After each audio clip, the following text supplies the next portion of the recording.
యాసంగి సీజన్ వచ్చినా రైతుల కష్టాలు మాత్రం తీరడం లేవు. కాంగ్రెస్ అసమర్థ పాలనలో యూరియా కోసం అన్నదాతలు నానా కష్టాలు పడుతున్నారు. మహబూబాబాద్ జిల్లా రైతులకు యూరియా కష్టాలు తప్పడం లేదు. ఎముకలు క్యూలో పెట్టి ప్రాథమిక వ్యవసాయ కేంద్రం ముందు పడిగాపులు పడుతున్నారు. బస్తా యూరియా కోసం రాత్రి నుండి దుప్పట్లు కప్పుకొని నిద్రలేక అవస్థలు పడుతున్నామని మహిళా రైతులు ఆవేదన వ్యక్తం చేస్తున్నారు. మరోవైపు రైతులకు సరిపడా యూరియా సప్లై చేయాలని డిమాండ్ చేస్తూ మహబూబాబాద్ తొర్రూరు ప్రధాన రహదారిపై అన్నదాతలు ఆందోళనకు దిగారు. దీంతో రోడ్డుకు ఇరువైపులా వాహనాలు నిలిచిపోయి ట్రాఫిక్ జామ్ ఏర్పడింది.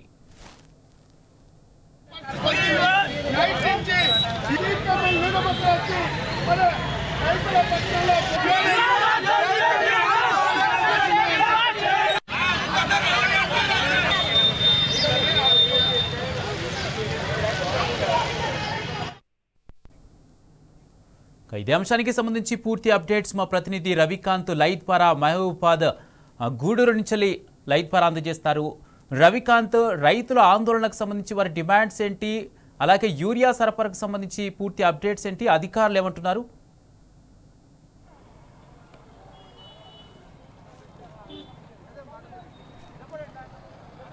ఎస్ కుమార్, యాసంగి సీజన్లో కూడా రైతులకు యూరియా కష్టాలు తప్పడం లేదు. ఉదయం పూటే వచ్చి బారులు తీరి ఆగ్రోస్ అయితేనేమి, గ్రోమోర్ అయితేనేమి, పిఎస్సిఎస్ కేంద్రాలు, యూరియా విక్రయించేటువంటి కేంద్రాల దగ్గర బారులు తీరి కనిపిస్తూ ఉన్నారు.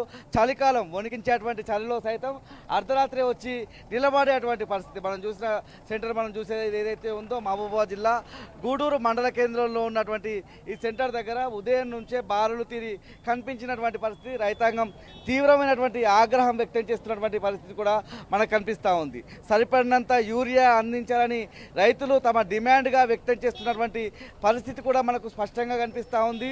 ఒక 5 ఎకరాలు ఉన్న రైతును మనం ఉదాహరణ తీసుకుంటే 5 బస్తాలు ఒక విడత వేయాల్సి ఉంటుంది యూరియా.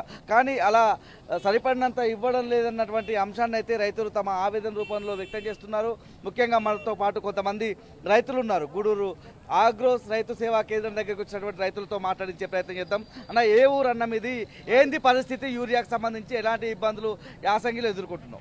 మాది గూడూరు మండలం మహబూబాబాద్ జిల్లా గ్రామ పంచాయతీ మాది లైన్ తండ. అటువంటిది విషయం ఏంటంటే మాకు యూరియా కావాలని ఇబ్బంది పడుతున్నాం సార్. ఎందుకంటే మాకు కావాలని యూరియా కావాలంటేనే పంట పడుతుంది, లేకపోతే లేదు. మేము ఆల్రెడీ మేము రాజకీయం చేసేవాళ్ళం కాదు, మేము రైతులం. మేము కష్టపడి పని చేసి మేము బతికేటోళ్ళం. అటువంటిది మాకు యూరియా అందకుంటే మాకు ఎట్లా ఉండదు? మాకు బతుకు ఏంటిది? ఈ గవర్నమెంట్ ఏంటిది? అసలు ఎన్ని ఎకరాలు ఉన్నదన్న? అసలు యూరియా ఇచ్చినా లేదా? అసలు రాలే. ఇగో కార్డు ఉంది సార్, నా కాడ కార్డు ఉంది. ఇప్పుడు దాకా నాకు ఊరియా రాలే. అక్కడ నర్సంపేట, మహబూబాబాద్ అక్కడ తెచ్చుకుంటున్నాం మేము. ఏమంటున్నారు మరి ఇక్కడ లేదని చెప్తున్నాయి కదా. యువ దగ్గర కార్డు రాసి ఇక్కడ పంపి తెలుసుకోవాలి. ఇవ్వట్లే, ఏం చెప్పాలి మేము? యూరియాకి సంబంధించి కేసీఆర్ ప్రభుత్వం ఉన్నాక ఆటోలకు ఒక పైసలు ఇస్తే వాళ్ళే తెచ్చి మన ఇంటికాడ చేసేటోళ్ళు.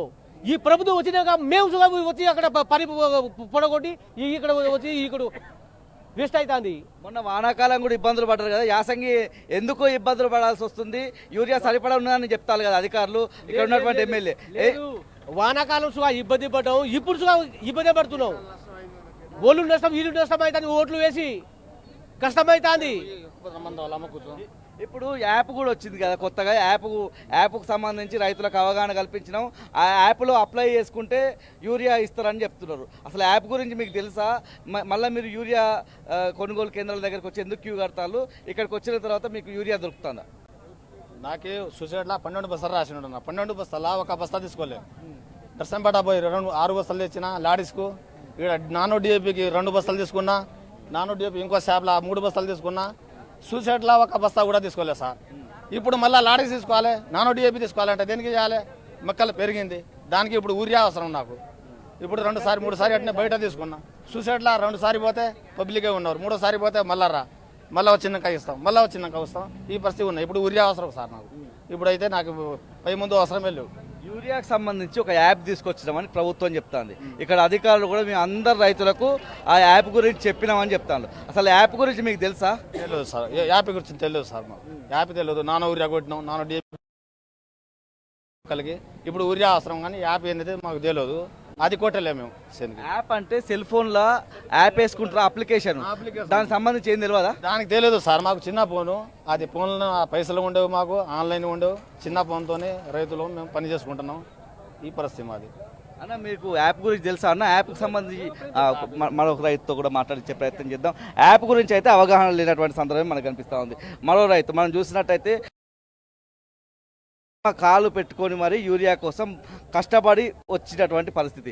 ఏం చెప్తారు మీరు ఇవాళ యూరియా కోసం ఏమి ఇబ్బంది పడతారు? ఒక కొత్త యాప్ తీసుకొచ్చిన ప్రభుత్వం అని చెప్తాను. ఆ యాప్ గురించి మీకు తెలుసా? ఆ యాప్ గురించి మాకు ఏం తెలియదు. మా కస్టమర్ చేసుడు తెలుసు. కాకపోతే దుకాణంలో బస్తాలు వస్తే బస్తాలు తీసుకోపోయి మొక్కజొన్న పండిస్తాం, పంటలు పండిస్తాం, అమ్ముకుంటాం, సరుకు అమ్ముకుంటాం, అప్పులు కట్టుకుంటాం. అంతే తప్పగానే ఆ యాప్ గురించి అయితే మాకు తెలియదు. ఆ యాప్ అన్నారు, యాప్ గురించి యాప్ తెలియదు.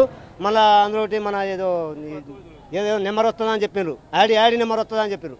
యాడ్ నెంబర్ వస్తుందని చెప్తే ఎట్లా వస్తుంది ఏం కదా సార్ అని అడిగితే వాళ్ళు అన్నారు కదా, ఇక ఐడి నెంబరు పెద్ద చెరువులో ఉంటే పెద్ద చెరువులు ఎవరు చూడండి చేయించుకోవాలి, అలా ఐడి నెంబర్ వస్తుంది. ఐడి నెంబర్ తీసుకోపోతే ఏ దుకాణంలో ఉన్నాయి బస్తాలు అక్కడ ఇస్తే మీకు బస్తాలు వస్తాయని చెప్పారు. ఆ ఐడి నెంబర్ పోయినాయి, ఇవి పోయినాయి, అయిపోయినాయి, సబ్సిడీలో బస్తాలు అయిపోయినాయి. వెనకటి నుంచి యూరియా బస్తాలు తీసుకోలేదా? ఇప్పుడు ఆ అప్లికేషన్, ఆ యాప్ ఉంటేనే, ఆ ఫోన్ ఉంటేనే నడుతుందా అంటే ఏం చెప్పారు మరి? ఆ ఫోన్ ద్వారా అట్నే రేపటి నుంచో వస్తాయా అని చెప్తే 15 రోజులు కానీ తిరిగిన, సబ్సిడీ చుట్టూ 15 రోజులు తిరిగిన చూద్దా ఇలా ఇస్తాం, రేపు ఇస్తాం, ఎలాంటి ఇస్తాం, అట్లా ఆన్లైన్ చేసుకోవాలన్నట్టు అట్లా తిరిగి వచ్చినాం. తిరగానే మళ్ళీ ఏమైందంటే మళ్ళీ ఆడికి పోయినాక మళ్ళీ తెల్లారి మీద ఇదే కార్డుల మీద పనిచేసిన బత్తాలు గత ఈ టైంకి పోతే బత్తాలు అయిపోయినాయి. మీకు ఎన్ని ఎకరాలు ఉన్నది? ఎంత యూరియా కావాలి? ఎంత ఇస్తున్నారు మరి? నాకు 2.5 ఎకరాలు ఉన్నది. నాకు కావాలి 15 బస్తాల యూరియా కావాలి. 15 బస్తాల యూరియా అయితే నేను బయటపడతా. ఒక 2 బస్తాలు చూడ నాకు సరిపోతలేదు. నేను ఏం చేయాలి మరి? ఇప్పుడు నా పరిస్థితి ఏంది? మరి అందరికీ సరిపడనంత యూరియా ఉన్నది, మీరే తొందరపడి తీసుకుపోతారని చెప్తారు. ఏంది పరిస్థితి? అయితే మేము తీసుకుపోయి మేము తింటున్నామా లేకపోతే బయట అమ్ముకుంటున్నామా? రైతులం మేము రైతులను తీసుకుపోయినా తింటున్నామా లేకపోతే చేపల చెరువులు చల్తున్నామా? చేపలు బాగుపడాలని మాకు సరిపోయిన ఊరియా లేకనే మేము చస్తున్నాం. లేకపోతే ఇబ్బంది మాకెందుకు? అక్కడ పనులు వదిలిపెట్టుకుని రోజు 200, 300 పనులు చేసుకునే మనుషులు మేము రైతులం. అంత ఇబ్బంది మాకెందుకు?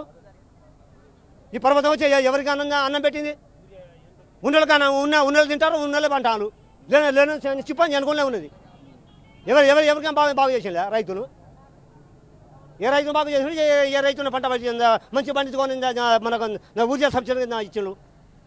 ఏ రోజైనా ఎప్పటికైనా పర్వతం వచ్చిన కానీ ఎప్పుడైనా దిగువ రైతు వచ్చాను మరి ఆ రైతుకు ఊరి అయ్యా సరిపోయిన ఊరి ఎవరైనా ఇచ్చాడా? ఎత్తుకున్న ఇచ్చాడా లేకపోతే సబ్సిడీ ఇచ్చిండా? అంతకుముందు ఎట్లుండే? అంతకుముందు ఆటోని డబ్బులు ఇస్తే వాడు వేసుకొని వస్తాడు, పోతా పని చేసుకునేది. అట్లా ఉండేది అప్పుడు. కానీ ఇప్పుడు ఆ కాలాలు పోయినాయి, ఈ కాలంకి ఇట్లా వచ్చినాయి. చూస్తే రైతులు తీవ్రమైనటువంటి ఆగ్రహం వ్యక్తం చేస్తున్నారు. ఇంకో వేరే రైతుతో కూడా మాట్లాడించే ప్రయత్నం చేద్దాం. అలా ఏ ఊరు నుంచి వచ్చిళ్ళు, ఎట్లా ఉన్నది రైతుల పరిస్థితి యాసగిలా? ఎట్లా అంటే ఏందో రోడ్ల మీదకి వచ్చి ఉన్నారు. ఇక రోడ్ల మీద వ్యవసాయాన్ని వదిలిపెట్టేసి రోడ్ల మీదకి వచ్చి ఉన్నారు. అంటే సరిపడినంత యూరియా ఇస్తారా? ఇంత బారులు తీరాల్సిన పరిస్థితి. సరిపోయే అంతా ఊరియా ఇస్తే రోడ్ల మీద ఎందుకు వస్తారు రైతులు? రారు కదా, ఎవరి పని వాళ్ళు చేసుకుంటారు. లేకనే ఇప్పుడు లైన్లు నిలబడడం కానీ ఏదో టోకన్లాట ఏదో ఆన్లైన్లో చేసుకోవాలి, బుక్ చేసుకోవాలంటే మామూలు సామాన్య ఒక రైతులకు వాళ్ళకి ఏం తెలిసి ఉంటుంది? ఒక యాప్స్ అది ఎట్లా చేస్తారు? అది అసలు అది మామూలు చదువుకున్నాను కూడా అప్పుడు అందరికి చెల్లులు అయితే ఉండవు కదా. అందరికి చెల్లులు ఉండాలంటే ఉండదు.